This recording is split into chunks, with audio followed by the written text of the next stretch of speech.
Hey everybody, my name is Kate. On this channel, I love to share as many frugal living tips as I possibly can to help you save thousands of dollars. Number one, have you used ChatGPT yet? I was a little resistant at first, but if you use it, you can type in the ingredients that you currently have on hand and ask it, what can you make with those ingredients?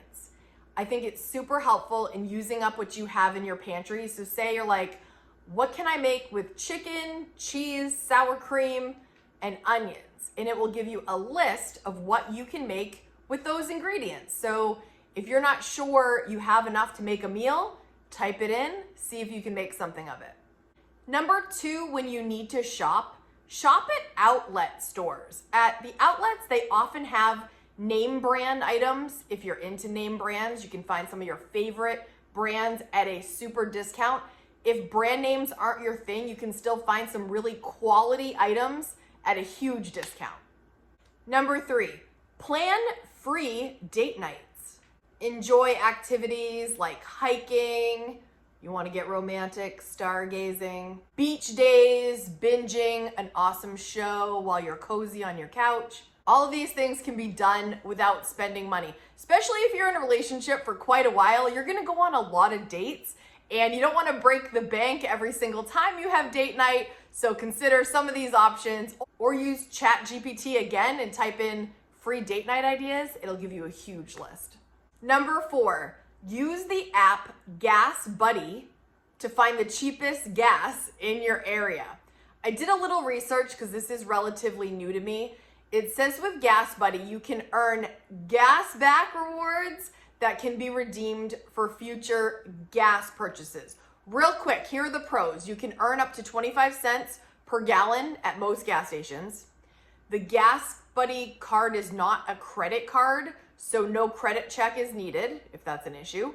Offers tools that allow you to plan your next trip, track fuel efficiency, and improve your gas mileage. Okay, that sounds good. Cons. You must activate offers before purchases to earn the rewards. So you always have to just remember that little step. And if you pay with Gas Buddy card, you'll miss out on your credit card rewards. If like your credit card has better rewards, this might not be the more bang for your buck. So just look into that if you're interested. But I use it to find the cheapest gas in the area. And if it makes sense, I use it. Number five, speaking of saving on gas for your car, walk when it's an option. The other day, we walked over to the store to buy a birthday gift. I brought my reusable bag, bought the gift, and that was like a perfect opportunity for Kaden to be like, oh, while we're here, why don't we get, and I even said, I'm like, is there anything you want while we're here? He's like, we don't need anything. I tell you, this kid keeps me in check. So we purchased the gift, we came home, we used our Cashback Apps, just a little bonus tip there, use the Cashback app and boom, save money on gas, got our steps in, and got a little rewards on the Cashback app. That part of the tip is not part of the 18 tips, but definitely use your reward apps, Cashback apps, those kind of things. I use Fetch and I use Receipt Hog. I will leave my links if you want to click on those and get some extra points with them. Use that, and just every time you get a receipt, get in the habit of snapping it, and you can get like Amazon gift cards. Hello, bonus. Number six, avoid impulse buys by waiting 24 hours when it's a non-essential item. I do this quite often. I'll put it in my cart for Amazon. Again, we're talking about Amazon, but I'll wait. If it's not something that's essential and I'm just kind of thinking about it, especially if it's a little bit more expensive, just the hesitation, just giving yourself space between the impulse and the actual purchase sometimes is all you need to not actually spend on the non-essentials that you don't need, and it's just on a whim, right? Like, oh, that looks good, and you just buy it because it's so easy to buy so easily, right? But if you just give it that time, kind of like when you're finishing up dinner and you're like, am I still hungry? And my son will say it sometimes, like, hey, I think I'm still hungry. I'm like, oh, okay, let's give it 2 minutes. And if you are 3 minutes, 5 minutes, and we'll start talking. And then a couple minutes later, I'll check in. I'm like, are you still hungry? He's like, no, I'm full. And it's like, give it a little bit of space and maybe it'll not put you over the tipping point. Just give yourself a little room. And then after 24 hours, if it's still like you're rearing to go, then maybe it's time to purchase it. But just give yourself a little time. It helps. Number 7, pack snacks everywhere you go. No matter where you go, have a snack in tow. And also water is a great idea. I don't think this tip was in the forefront of my mind until I had a child. And now you just know that the whole world can stop. When your child is hungry or thirsty, they can't think about anything else. So just have it on hand. And same for you. We get hangry too. Pack a snack. Do yourself right. Snacks on the go at pricey gas station prices will cost you so much more in the long run, or a fast food drive-through impulsively. Just keep those snacks on hand. It'll take the edge off. Have your proper dinner. It's gonna be way better, save you money, probably healthier, right? Number 8, buy a bulk box of assorted cards. I actually learned this one from my mom. She always, no matter what occasion is happening, my mother has a card for it, always. And I think this is a great idea. Greeting cards cost a ridiculous amount now. I don't think I've seen one cheaper than like $4. They're $4, $5, sometimes $8, sometimes more.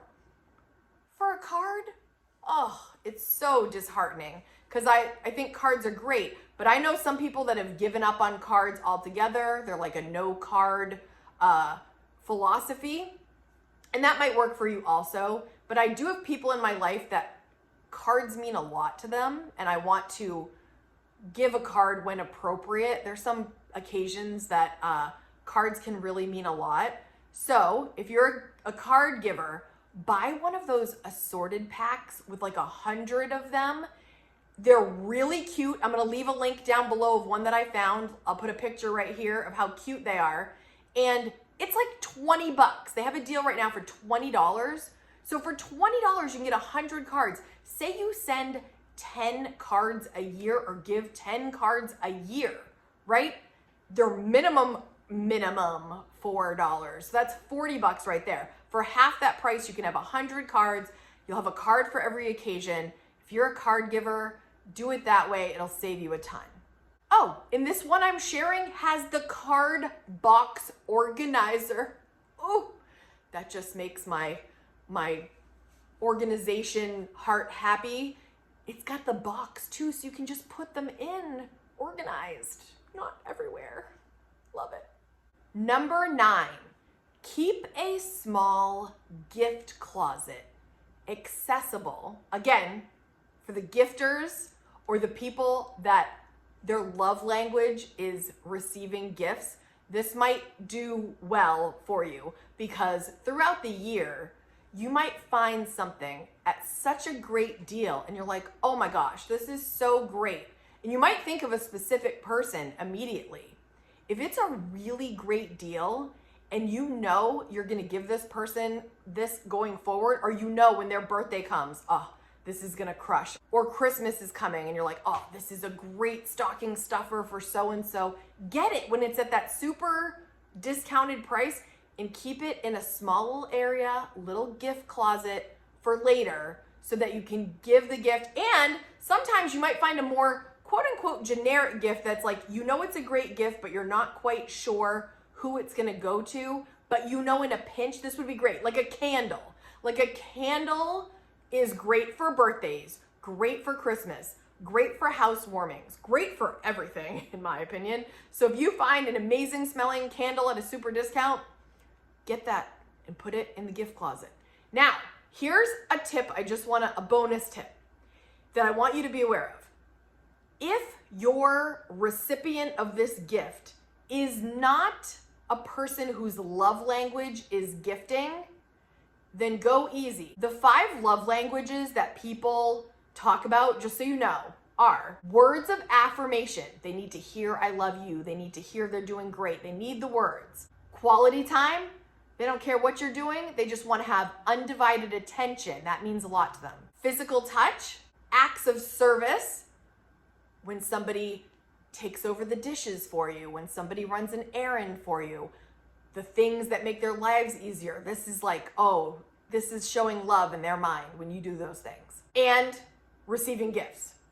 If you give a person who their love language is gifts, physical touch, or acts of service, they might not even perceive that as love. Isn't that a weird thing? So say your husband, his love language is physical touch, but you keep doing acts of service. You're cleaning the house, you're doing dishes. Like, he might appreciate that, but he's not perceiving that as love.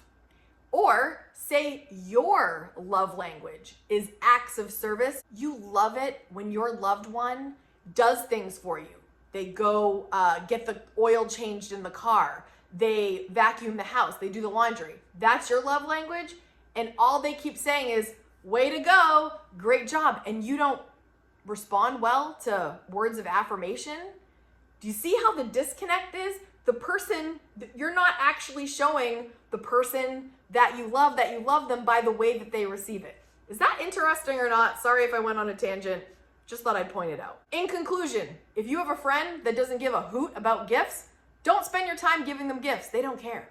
We're about halfway through the video. If you are still here with me and you love saving money, type in the comments, love to save, and I will know that you're ready for the second half. Number 10, shop seasonal and sale produce. Oh, sometimes fruit and produce is so expensive, but if you go seasonal, more than likely it'll be a little less. And also just look for those sales. I will not buy a little thing of raspberries for $8. I won't do it. I won't do it. So I wait for the berries that are on sale and I get those. Saves me lots over the long run because we get fruit every week. Number 11, use free financial tools to help you manage your money. There are so many apps. There are so many websites. Find one that works for you and assists you in managing your money. I use EveryDollar, but it's not for everyone. Find the one that works for you. Number 12, consider embracing minimalism. Adopting a minimalist lifestyle can help you have fewer possessions that you actually love and use, and it makes your life less stressful, less cluttered. It's a game changer. Number 13, join a buy nothing group. There are some on Facebook, but I did a little research also because I know some people don't want to be on Facebook. And there's also the buynothingproject.org. If you type that in, you can find that. And what is it? It says, what is Buy Nothing? It says we're a global gift economy network. Isn't that beautiful? An ancient system of giving, receiving, and sharing gifts of stuff and self in ways that build the best sort of wealth, resilient, joyful communities that are inclusive at their core.